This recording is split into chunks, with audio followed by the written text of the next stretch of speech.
Radio Sucesos 101.7 FM presenta su noticiero Sucesos con Milton Pérez y Verónica Larrea. Un periodismo libre para una democracia plena. Los hechos y las opiniones de los sucesos que marcan nuestro tiempo.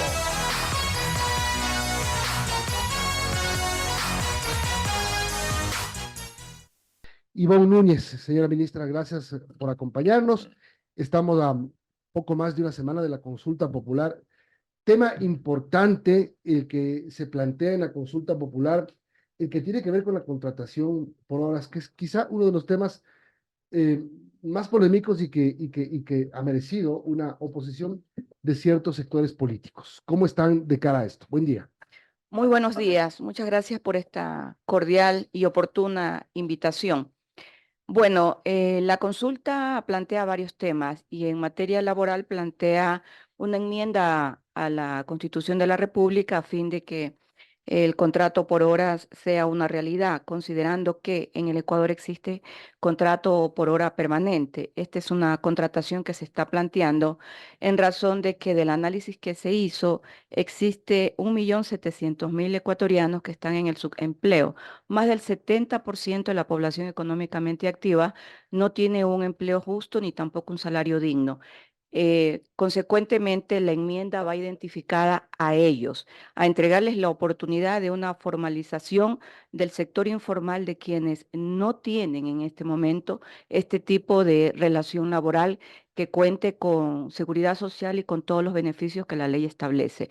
Por eso es que la Corte Constitucional dispone en la pregunta que el contrato por hora será con todos los beneficios adquiridos de los trabajadores. Y yo aquí quiero hacer énfasis en lo siguiente. Nosotros tenemos dos derechos que son universales, más allá de que estén en el Código de Trabajo o en la Constitución de la República, que es el derecho a la afiliación al Seguro Social y el derecho a gozar de vacaciones. Consecuentemente, estos derechos serán parte de la contratación de la relación laboral que se imponga mediante la contratación por horas. Ahora, solo para enmarcar un poco la discusión de por qué esta y la pregunta del arbitraje son las preguntas más cuestionadas por algunos sectores. La pregunta sobre el contrato de trabajo a plazo fijo por horas tiene, según la última encuesta, el 49.3% de apoyo, es decir, el sí. El no, el 34.5% y el no lo sé, todavía 16.2%. Esta es la última encuesta de Comunicaliza. Algo del discurso de la oposición cala en la población. Mire, yo voy a comentar algo. La primera ley que el presidente de la República, Daniel Noboa Sin, envió al Congreso, a la Asamblea Nacional, estaba identificada justamente en la generación de empleo. Y nosotros identificamos un sector por unos estudios que tomamos, que efectuó la CEPAL, que es el sector de los jóvenes y el sector de las mujeres. Así lo identificó la CEPAL. Consecuentemente, nosotros trabajamos en la ley del empleo. ¿Sabe cuáles son los resultados en este momento? Que en el país existen ya registradas 66.000 nuevas contrataciones para jóvenes, comprendidos entre los 18 y los 29 años de edad. ¿En qué sectores? En el sector agrícola, en el sector de exportación, en el sector privado. Y de las últimas verificaciones que nosotros hicimos y la presentación de los jóvenes al país para que el país los conozca, ¿sabe qué puede comentar esta ministra? Dos hechos que son muy singulares. En el caso de la empresa Tecopesca, y perdónenme que la nombre, pero esa es la historia y la historia hay que decirla con nombres y apellidos. En la empresa Tecopesca, nuestros jóvenes contratados allí, muchos de ellos son analfabetos. A mí, en lo personal, me indignó saber esta realidad, porque al Ecuador se le dijo hace más de 10 años atrás que el analfabetismo había sido erradicado. No es verdad. Y en esta empresa que en esta semana presentamos a nuestros jóvenes al país el día lunes, la más grande exportadora de flores, que por cierto, la contratación realizada allí de 608 jóvenes ha determinado que la mayoría de los contratos han sido entregados a mujeres. ¿Sabe lo que nos encontramos allí? Con un hecho un poco conmovedor. Jóvenes con personas discapacitadas, sordos mudos contratados. Dígame usted si una ley con un sentido social y humanitario, pero sobre todo una ley que identifica una realidad, porque el Ecuador le dio la espalda a los gobiernos últimos de este país, le dieron la espalda a los jóvenes. Dígame usted si no estamos cumpliendo con un compromiso histórico y un compromiso social, además cumpliendo con una norma constitucional, porque el trabajo es un derecho que nos compete entregarnos a quienes estamos dentro de la conducción del Estado, a nuestros jóvenes y a todos los sectores sociales del país. Por eso es que el contrato por hora va encaminado en la misma línea, entregarle trabajo y darle la oportunidad a los jóvenes, a las mujeres y a un sector que esta ministra ha identificado, que es el sector de personas adultas mayores, que le faltan pocas aportaciones para obtener finalmente el derecho a la seguridad social. Hacia ellos va identificado el contrato por horas. Pero aquí hay un hecho relevante. Quienes van a entregar el contrato por horas, en primera instancia, va a ser el sector privado, con quien esta ministra de Trabajo viene tendiendo puentes desde el mes de diciembre del año 2023, de tal manera que los compromisos están intrínsecamente ligados no solo a otorgar el trabajo a nuestros jóvenes, a las mujeres y a quienes la necesitan, a quienes necesitan esta relación laboral, sino va a un compromiso un poco más allá, que es el compromiso de la recuperación de la actividad económica plena, porque en el momento en que nosotros tenemos una actividad económicamente plena, tenemos un Estado eficiente, también tenemos producción nacional y tenemos un proceso numérico que para nosotros es muy importante, el tema de la inflación. Hay que recordar que el Ministerio de Trabajo determinó el salario básico unificado mediante un cálculo numérico y lo hicimos en base a una proyección de inflación para el año 2024. Es importante, es todo un cúmulo de elementos que configuran en el momento en que existe una actividad económica y que se fomente el empleo y que hay personas que tienen más seguridad social, que pueden gozar de los beneficios que otorga el seguro social y que pueden manejar sus propios recursos económicos. Ahora, ¿cómo garantizar que la contratación por horas no precarice el trabajo? Que es lo que temen algunos sectores sindicales sobre todo. Mire, cuando el sector del sindicalismo habla de la precarización laboral, olvidan que existen actividades económicas que por su naturaleza son precarias, es decir, olvidan el concepto y la realidad. Y le puedo decir a quienes nos están escuchando en esta mañana que, por ejemplo, una actividad que por su naturaleza es precaria es aquella persona que va y le hace una limpieza a una piscina, es una persona que va y hace el corte del césped una vez a la semana, es decir, existen actividades que por su naturaleza son precarias. Eso yo no lo puedo borrar. ¿Por qué? Porque esa actividad económica, esa actividad laboral siempre va a existir. ¿Cuál es el concepto errado que se identifica cuando se dice que el contrato por hora es un contrato precario? Ellos identifican de que no va a existir los beneficios sociales y los beneficios legales. Entonces ahí la pregunta que yo me hago como ministra es, ¿qué pasa? ¿Por qué no leen lo que dice la pregunta? Porque la pregunta dice con los beneficios que otorga la ley. ¿Y cuál es el ejercicio? Eso incluye décimos, incluye todo. ¿Cuál es el ejercicio matemático que este Ministerio de Trabajo le entregó a la ciudadanía? Porque este Ministerio de Trabajo sí fomenta la cultura laboral a fin de que todos conozcan qué es lo que sucede en materia de la relación laboral. Yo le dije al país, si divido el salario básico unificado para 240 horas, tal como lo determina la ley, a mí me va a salir un porcentaje equivalente a $1.92 la hora. Nosotros no lo calculamos de esa manera, porque es obligación del Ministerio de Trabajo hacer el cálculo según la rectoría de la Corte Constitucional y así consta en la pregunta. Nosotros lo hemos dividido para 160 horas, porque este es un contrato de naturaleza especial.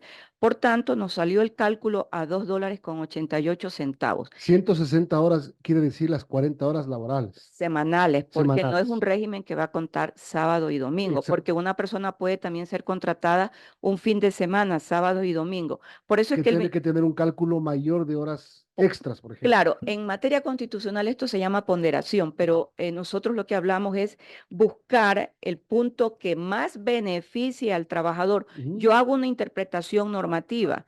Entonces, nosotros a los $2.88 le agregamos el 13º sueldo, el proporcional, 14º sueldo, vacaciones, las aportaciones al seguro social. Y si una persona trabaja de lunes a viernes en un horario normal, va a ganar su hora de trabajo $5 con 70 centavos. Si trabaja en horas extraordinarias o en horas suplementarias, un sábado o un domingo va a ganar $7 con 60 centavos. Pero esto, considerando los $460. Pero hay otra tabla, que es una tabla muy importante, que es la tabla sectorial. En la tabla sectorial existen muchos puntos dependiendo el tema de la actividad. Allí, por ejemplo, hay sueldos básicos mensuales que inician con $501 con 48 centavos. Aquí, si la persona trabaja sábado o domingo, va a ganar $8 con 23 centavos. Y en el sector petrolero, donde el salario básico unificado es de $803 con 71 centavos. Si trabaja sábado o domingo o día feriado, va a ganar la hora $12 con 90 centavos. Este es el ejercicio de manera responsable que ha efectuado el Ministerio de Trabajo y así lo vamos a presentar en el momento en que la pregunta sea favorable en esta consulta popular. Ahora, ¿cómo garantizar que esa contratación por horas tenga digamos, un plazo determinado para que se pueda ver un beneficio económico para el trabajador? El plazo ¿Cuál es el mínimo de contratación por horas que tiene que haber? ¿O no hay? Mire, aquí hay un requisito sine qua non que lo exige la Corte Constitucional, que el contrato por hora sea por primera vez.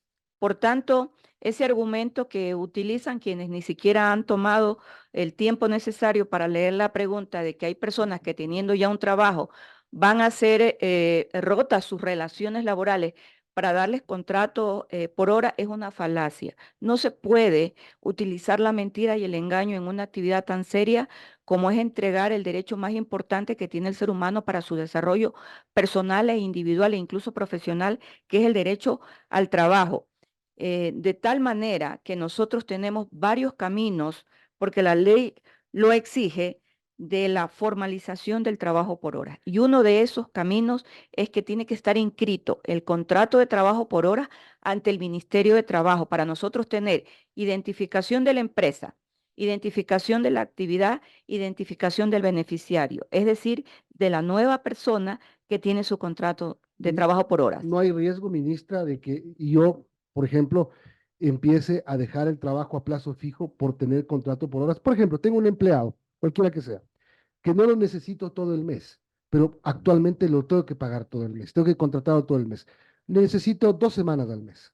Mire, yo le puedo comentar lo siguiente. Si usted tiene un contrato a plazo fijo, de lunes a viernes, yo le pregunto, ¿puede tener un contrato por hora sábado y domingo? La respuesta es que sí. Ajá. Por supuesto, ¿Con la como misma persona inclusive? no, no con la misma No. persona, porque allí la Corte nos dice, siempre y cuando se trate de la primera vez. Usted puede Ya. tener un contrato por hora un sábado y domingo con otra empresa, con otra actividad comercial de la que usted tenga un mínimo de experiencia, pero usted puede tener una actividad de lunes a viernes en un contrato a plazo fijo y puede tener un contrato por hora un sábado y domingo. Mire, yo tengo contrato por horas porque doy clases en la universidad. Ujú. Doy clases en 2 universidades y mi actividad como ministra me lo permite porque mis clases son desde las 7:30 de la noche hasta cuarto para las 10 de la noche, de lunes a jueves.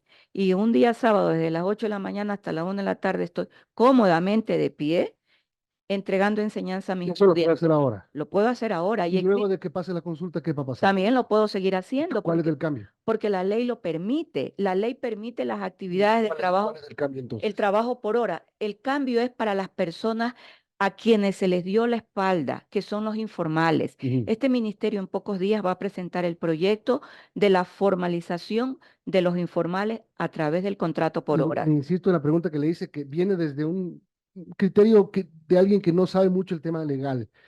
Si yo tengo una persona que trabaja conmigo un mes y no la necesito un mes, pero la tengo un mes, ¿puedo bajarle eso a que me trabaje 2 semanas al mes? Ella se queda sin 2 semanas. A ver, si usted tiene una persona con la que ha pactado un contrato, sea oral, Tendría que liquidarla si es que es un contrato usted formal. siempre va a tener que Ujú. hacer el proceso de liquidación. ¿Por qué? Porque usted tiene registrado el contrato de trabajo. Pero luego de eso le dejo sin medio trabajo. Usted puede volver a contratar a la persona. Ujú. De hecho, en el sector público, Una de las razones por la que insisto que se desnaturalizó el contrato ocasional es que no se dio conclusión a la relación laboral. La relación laboral tiene que tener una conclusión y si usted requiere nuevamente contratar a una persona, usted lo puede volver a hacer, mas no en el contrato por horas. Si usted contrata a una persona por primera vez a través del contrato por horas, el siguiente contrato tendrá que ser contrato a plazo fijo. Por eso es que la segunda pregunta que está inmersa dentro de esta gran pregunta que está identificada con la letra E es el retorno del contrato a plazo fijo, para olvidarnos del Es contrato a decir, es plazo un indefinido. candado a lo que le antecede. Así es un candado. Viene de allí la consecuencia del siguiente contrato, que es el contrato a plazo fijo que le genera la famosa estabilidad. Ya, las tasas de desempleo en el Ecuador tenemos de las más altas en los últimos casi 2 años, más de 350.000 personas sin trabajo. Las actas de finiquito que se han presentado en los últimos años son bastante altas. La del 2021 tiene que ver directamente con la pandemia, 831.000. Luego en el 2022 algo bajó, 750.000, pero en el 2023 vuelve a subir a 759.000 actas de finiquito. ¿Por qué? Me gusta su pregunta y le voy a decir por qué. Y aspiro que en 2 años las actas de finiquito en el año lleguen y superen el millón. Le voy a decir por qué. Porque existen contratos de trabajo de actividades temporales. Nosotros registramos solo en el mes de diciembre más de 20.000 actas de trabajo. ¿Por qué? Porque terminó el tema de la zafra. Entonces es un trabajo temporal. ¿Cuándo se retorna en el tema de la zafra? Se retorna en el mes de junio la contratación. Y ahí hay una particularidad. Hay muchas personas que son contratadas que son del norte del Perú. Ujú. ¿Cuál es la actividad más relevante en el estado ecuatoriano? En el estado, la actividad más relevante es la actividad agroexportadora. Consecuentemente, existen actividades temporales, incluso en el tema de las flores, en el tema del banano y en el tema de otras actividades comerciales. ¿Y sabe cuáles son las provincias que mayor número de actas de finiquito registran? Son las provincias de la sierra. Tenemos Cotopaxi, tenemos Loja, tenemos Tungurahua, tenemos Pichincha. Muy por abajo está la provincia del Guayas. Y esto, la pregunta es ¿por qué? Porque son actividades de agroexportación. Ujú. ¿Y sabe cuál es el primer síntoma que hay o la primera ubicación del acta de finiquito? La razón por la cual se da por terminada la relación laboral por mutuo acuerdo. ¿Por Ajá. qué? Porque el contrato temporal terminó. El despido intempestivo está en el quinto O lugar. porque no hay contrato. Bueno, es que yo Porque no, la informalidad también tiene que ir caminando hacia la formalidad. sí, pero es que la informalidad yo no la registro a través de acta de Claro. finiquito. La informalidad, yo me nutro de ella a través de los datos que me da el Instituto Nacional de Estadísticas y ¿Y Censo. por qué le pregunto esto, ministra? Y bien que usted lo aclara y lo segmenta, que es bien importante lo que acaba de decir. Con con el contrato por horas se puede, digamos, formalizar más este tema, le puede dar mejor oportunidad, porque, digamos, Zafra, tengo que pagarle todas las de ley, como decimos comúnmente. Pero en el contrato por hora también se lo va a tener que pagar. ¿Y sabe, Exacto. sabe por qué yo anuncio el número de 1 millón? Ajá. Por las actividades comerciales que el Ecuador necesaria y obligatoriamente va a tener que cumplir para poder ingresar al famoso mercado chino, una vez que el 1 de mayo, entre en vigencia plena el acuerdo comercial o el Tratado de Libre Comercio con China. De tal manera que las actividades van a incrementarse y hay productos agroexportables que son ahora beneficiados del Tratado de Libre Comercio porque no son productos comunes, pero ahora China permite el ingreso de esto. Me refiero a la pitahaya, a la cual indudablemente me gusta nombrarla. Y me gusta nombrarla ¿por qué? Porque una de las provincias que exporta justamente este producto es una provincia del oriente ecuatoriano. Ministra, le quiero agradecer por haber venido a explicarnos los motivos por los cuales el gobierno sostiene que hay que votar sí en la consulta popular y en lo que le compete a usted especialmente en la pregunta E de la consulta popular. Gracias por acompañarnos. No, gracias a todos ustedes y lo único que le pido a quienes nos escuchan el día de hoy, que jamás perdamos el horizonte y que siempre miremos al frente, al sol. El pasado es solamente aquello, pasado e historia, y que irá al baúl de los peores recuerdos del país.